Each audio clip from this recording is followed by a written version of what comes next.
আমি সুব্রত। আজকে আমি আবার একটা নতুন ইনফরমেটিভ ভিডিও নিয়ে আপনাদের সামনে চলে এসেছি।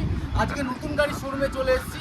আজকে যেটা থিংস হচ্ছে ভিডিওর, সেটা হচ্ছে গাড়ির ম্যানুফ্যাকচারিং ইয়ার।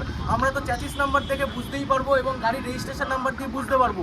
এছাড়া গাড়ির টায়ারগুলো কোন ইয়ারে ম্যানুফ্যাকচারিং হয়েছে, সেম ইয়ারে ম্যানুফ্যাকচারিং কিনা, সেটা কিভাবে বুঝবো। আসুন আপনাদেরকে আমরা নতুন গাড়িতে দেখাই যে টায়ারের ম্যানুফ্যাকচারিং ইয়ার আপনারা কোথায় দেখতে পারবেন। যেমন ধরুন এই একটা সেকেন্ড গাড়ি আছে, এই গাড়িটার এখানটায় ম্যানুফ্যাকচারিং ইয়ার লেখা রয়েছে। এটা লেখা রয়েছে 0326। এর মিনস হচ্ছে আপনার ফার্স্টের দুটো ডিজিট ও রিপ্রেজেন্ট করছে উইকসকে, মানে সপ্তাহটা ফার্স্ট দুটো ডিজিটে বোঝা যাচ্ছে।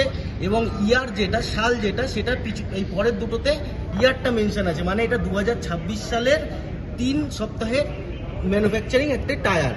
ঠিক আছে, তাতে আপনি বুঝতে পারবেন যে এই গাড়িটা 2026 সালে ম্যানুফ্যাকচারিং হয়েছে। যেমন আরেকটা গাড়ি আপনাকে দেখাচ্ছি,